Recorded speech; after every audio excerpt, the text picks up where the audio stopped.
नमस्कार।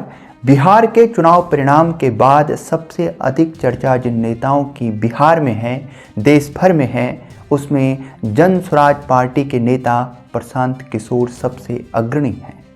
और इसलिए भी अग्रणी हैं क्योंकि बिहार के इस चुनाव में जिस तरह से उन्होंने जन स्वराज पार्टी का नेतृत्व किया, जो कुछ दावे उन्होंने किए, उसके बाद चर्चा खत्म होने का नाम नहीं ले रही।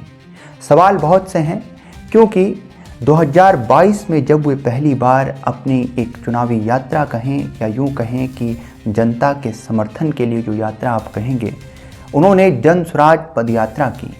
लंबी पदयात्रा की, लगभग 6000 किलोमीटर वे पैदल चले, लगभग 5000 गाँव तक उन्होंने अपने आप को उन गाँव तक वो पहुँचे और साथ ही लगभग 5000 के करीब जनसभाएं उन्होंने की, तो लोगों तक अपनी बात को पहुँचाया। इसी दौरान खूब जन स्वराज जो है बिहार में अपने मुद्दों की राजनीति को लेकर चर्चित भी हुई। प्रशांत किशोर के मुद्दे खूब उभर कर सामने आए, लेकिन हुआ क्या, परिणाम जब देखने को मिला चुनाव में तो वह 0 पर थे।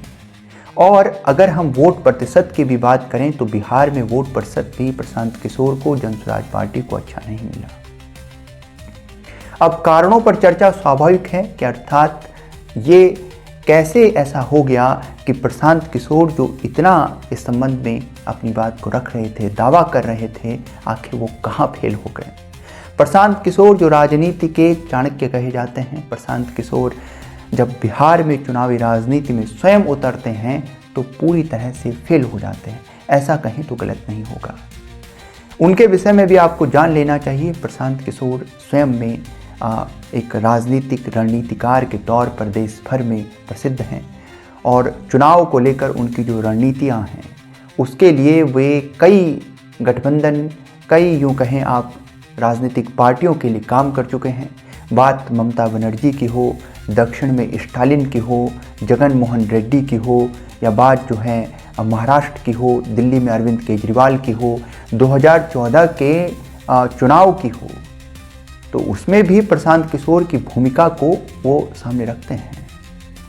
तो कुल मिलाकर राजनीतिक रणनीतिकार के तौर पर, चुनावी रणनीतिकार के तौर पर बहुत प्रसिद्ध हैं प्रशांत किशोर, और उनके दावे आपने जरूर देखे होंगे। इस समय पर भी उन्होंने एक बड़ा, बेहद यूँ कहें कि एक ऐसा दावा उन्होंने किया जिसकी वजह से चर्चा अब तक थम नहीं रही है। उन्होंने कहा था कि जेडीयू को इस समय पर बिहार के चुनाव में 25 से अधिक सीट नहीं मिलेगी, और 25 से अधिक सीट अगर मिल गई तो मैं राजनीति को छोड़ दूंगा। अब यही पेंच फंसा हुआ है कि प्रशांत किशोर कब सामने आएंगे, स्वयं जो है कोई प्रेस कॉन्फ्रेंस करेंगे और उसके बाद बताएंगे कि भाई वो राजनीति के संबंध में अब आगे क्या करने वाले हैं। तो सवाल ये भी है कि आगे प्रशांत किशोर क्या करेंगे, क्या वे राजनीति को छोड़ देंगे, संन्यास ले लेंगे। तो वो सब बातों पर भी हम चर्चा करेंगे कि इस समय पर अब प्रशांत किशोर आगे के लिए उनका क्या रोड मैप है। हालांकि आप इस बात को जान लीजिए कि अभी भी वे खाली नहीं हैं, उनके पास काम है, और बिहार में भी उनके जो कार्यकर्ता हैं वो कह रहे हैं कि प्रशांत किशोर यहाँ से छोड़कर नहीं जाएंगे, क्योंकि संगठन कुछ हद तक तो एकत्रित हुआ है, संगठित उनकी विचारधारा के लोग, उनके जो मुद्दे थे उसके लोग संगठित जरूर हुए हैं। बात आपको ये भी जाननी चाहिए कि प्रशांत किशोर क्यों पीछे हो गए, आखिर कैसे हार गई जन स्वराज पार्टी, ये सोचने की बात है। देखिए, सबसे पहला विषय तो ये है कि जन स्वराज पार्टी हार क्यों गई, क्योंकि उनके पास नेता उतने अनुभवी नहीं थे। अनुभवी भी नहीं थे, इतने जाने माने चेहरा भी नहीं उनके पास वहाँ था। और उसके बाद स्वयं प्रशांत किशोर ने भी चुनाव लड़ने से इनकार कर दिया। सोचने की बात है कि क्या प्रशांत किशोर जो इतने बड़े दावे कर रहे थे, वो कह रहे थे हमें 150 से अधिक सीटें प्राप्त होंगी। उन्होंने ये भी कहा या तो हम अर्श पर होंगे या फर्श पर होंगे। लेकिन जेडीयू को लेकर उनका दावा, नीतीश कुमार को लेकर उनका दावा, ये अभी भी संशय का विषय बना हुआ है कि इतने बड़े चुनावी रणनीतिकार, क्या उनको इस बारे में मालूम नहीं था। सोचने की बात है, क्या वे पूरा का पूरा इसे एक अपने कार्यकर्ताओं के लिए, उनके मोरल को उठाने के लिए, और बिहार में बदलाव को लेकर जो बात चल रही थी उस बदलाव को दिशा देकर अपनी तरफ मोड़ने के लिए, यानी बदलाव के लिए लोग तैयार तो हैं, लेकिन उन तमाम लोग जो बदलाव के लिए तैयार हैं, उन्हें जनसुराज की तरफ मोड़ने के लिए उन्होंने इस प्रकार के दांव खेले, इस प्रकार के दावे किए। और सोशल मीडिया के माध्यम से जिस तरह से वो सामने आए, जितने प्रेस कॉन्फ्रेंस उन्होंने की, जितनी उन्होंने इंटरव्यू दिए, वो तमाम जो है अब भी एक रिकॉर्ड की तरह साबित हुआ है। तो प्रशांत किशोर जब इन बातों को रख रहे थे, उस दौरान जनमानस तक वो बात कितनी गहराई तक पहुंच रही थी, ये देखने का विषय है। क्योंकि यदि जनमानस के अंतिम व्यक्ति तक वो बातें पहुंच सकी और प्रशांत किशोर के वे ऊंचे दावे जो थे वो पहुंच सके, तो जनसुराज पार्टी की स्थिति ये न होती। तो जनसुराज पार्टी हारी क्यों? एक विषय तो मैंने आपको बता दिया कि यहाँ पर उनके पास नेता इतने अनुभवी नहीं थे। यदि नेता अनुभवी होते, ऐसे नेता होते जिनकी पहचान थी, जिनके चेहरे लोगों में लोकप्रिय थे, तो जरूर कुछ उनको सीटें हासिल होती। अगर आप वोट प्रतिशत भी देखें तो वो कम है। प्रशांत किशोर का कहना था कि हमारे साथ 1 करोड़ कार्यकर्ता हैं, लेकिन उनकी पार्टी को कुल बिहार में वोट 10 लाख के करीब मिले।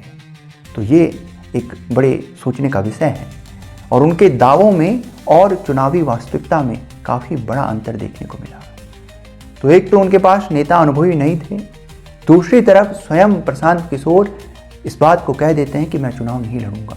पहले राघोपुर से उन्होंने ये कहा था कि मैं यहीं से चुनाव लड़ूंगा, उसके बाद कहा कि मैं जो है 2 जगह से चुनाव लड़ सकता हूं, और उसके बाद नाम को पीछे खींच लिया, ये कहकर कि भविष्य के लिए हम कुछ बेहतर विचार कर रहे हैं। लेकिन उनका दावा पूरा था कि बिहार में हम सरकार बना रहे हैं। उनका ये भी कहना था कि बिहार में जेडीयू तो 25 पर सिमट रही है, साथ में जो है आरजेडी का किसी प्रकार का जनाधार नहीं है बिहार में, और इस समय जो लड़ाई है वो एनडीए बनाम जनसुराज है, ये बात उन्होंने कही। प्रशांत किशोर बेहद चर्चित हैं, इसलिए भी चर्चित हैं कि उन्होंने राजनीति को मुद्दों की तरफ लेकर जाने की कोशिश की। उनके पास कुछ ऐसा विजन था कि नौजवानों में उनको लेकर खूब चर्चा थी और बहुत हद तक उनके साथ लोग जुड़ने को तैयार भी थे, लेकिन अंतिम रूप से राजनीति का जो जमीनी वास्तविकता होती है, उसमें पलड़ा बिहार की पारंपरिक राजनीति का ही भारी रहा। और वो जो जातीय राजनीति की बात होती है बिहार में, वो जो है प्रशांत किशोर की जो मुद्दों की राजनीति थी उस पर भारी हो गई। तो एक विषय ये भी है कि प्रशांत किशोर हारे क्यों, जनसुराज हारी क्यों? तो इसलिए भी हारे कि उन्होंने एक तो अपना नाम भी पीछे ले लिया। कोई इस प्रकार के नेता जमीन पर नहीं थे जो कि इतने लोकप्रिय हो या जनता के बीच उनकी कोई अपनी छवि इस प्रकार से हो कि वो जो है चुनाव को अपने दम पर जीत कर ले आए। प्रशांत किशोर ने अपना नाम पीछे खींच लिया और उसके बाद ये देखें कि जो है राजनीति में जो समीकरण बिठा सकने थे वो नहीं बिठा सके। टिकटों को लेकर जो बंटवारा था उसमें भी थोड़ा समस्या पैदा हुई।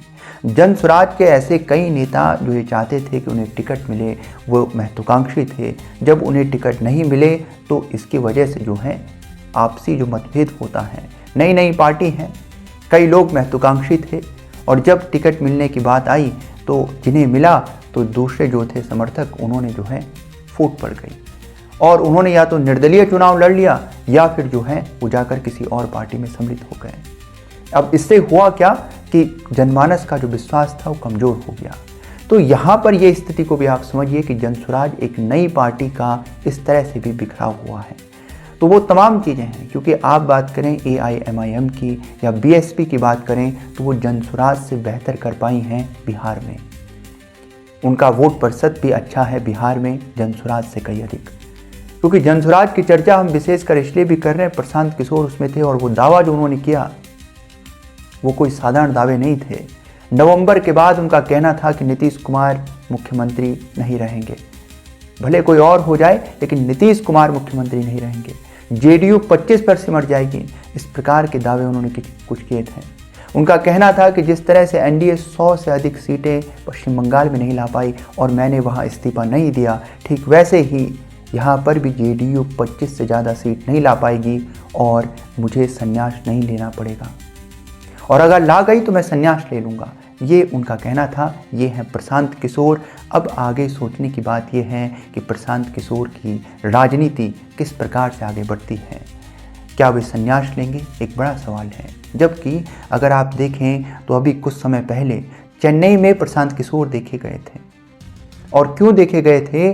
चेन्नई में, तमिलनाडु में तमिल एक सुपरस्टार आप जानते हैं विजय, उन्होंने अपनी एक राजनीतिक संगठन को उन्होंने बनाया है और उसकी चुनावी रणनीति को तैयार करने के लिए पूरा अभियान जो है वो प्रशांत किशोर को हासिल हुआ है।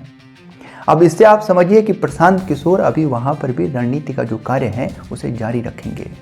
चेन्नई में वो एक कार्यक्रम में सम्मिलित हुए सुपरस्टार विजय के साथ उनकी पार्टी के जो है स्थापना दिवस के दिन पर, और वो सम्मिलित हुए। मंच से उन्होंने ये बात कही कि मैं भी तमिलनाडु में उतना ही लोकप्रिय हो जाऊंगा जितना कि विजय हैं। कुल मिलाकर मैं यहाँ पर विजय के संगठन को, उनकी पार्टी को जीत दिलाने वाला हूँ। तो इस प्रकार से अब वहाँ भी उन्होंने अपने कार्य को जो है जारी रखा है एक चुनावी रणनीतिकार के तौर पर। तो वे वहाँ हैं। और दूसरी बात, उनके कार्यकर्ता अब भी ये कहते हैं कि बिहार को छोड़कर नहीं जाएंगे प्रशांत किशोर। तो ये कुल मिलाकर प्रशांत किशोर को लेकर पूरा अपडेट है, वे कहाँ इस समय पर हैं और कब वे आकर जो है प्रेस कॉन्फ्रेंस करेंगे, कब वे आकर जो है अपना एक और इंटरव्यू देंगे, ये तो जो है शीघ्र ही हमें मालूम होगा। लेकिन मैं समझता हूँ कि इन तमाम सवालों के जवाब बेहतर ढंग से वही प्रस्तुत कर सकते हैं कि आखिर उनके द्वारा बिहार के चुनाव को इतना जो है उनके द्वारा कैसे नहीं पढ़ा जा सका, कैसे वो इस किस्म की भविष्यवाणी कर गए जो कि अब चुनाव के परिणामों के बाद पूरी तरह से यूँ कहें कि खारिज हो गए। तो देखने की बात होगी आगे किस तरह से प्रशांत किशोर इन तमाम मामलों पर अपनी बात को रखते हैं। आपका क्या मानना है कि आरजेडी और जेडीयू के बाद बिहार के लोगों के लिए जन स्वराज पार्टी एक विकल्प के तौर पर आई थी, और आपका क्या मानना है कि बिहार के जनमानस के लिए ये कितनी बड़ी एक उपलब्धि, या यूँ कहें कि यह कितना बड़ा एक विकल्प और अवसर था जन स्वराज पार्टी को चुनना? आप इस संदर्भ में क्या मानते हैं? ज़रूर बताइएगा, कमेंट में इस बात को लिखिएगा कि जन स्वराज पार्टी को लेकर, प्रशांत किशोर के दावों को लेकर, उनके भविष्य को लेकर आपका क्या मानना है, कमेंट बॉक्स में लिखिएगा। यदि वीडियो पसंद आए तो लाइक कीजिएगा, शेयर कीजिएगा, हमारे चैनल को सब्सक्राइब कीजिएगा।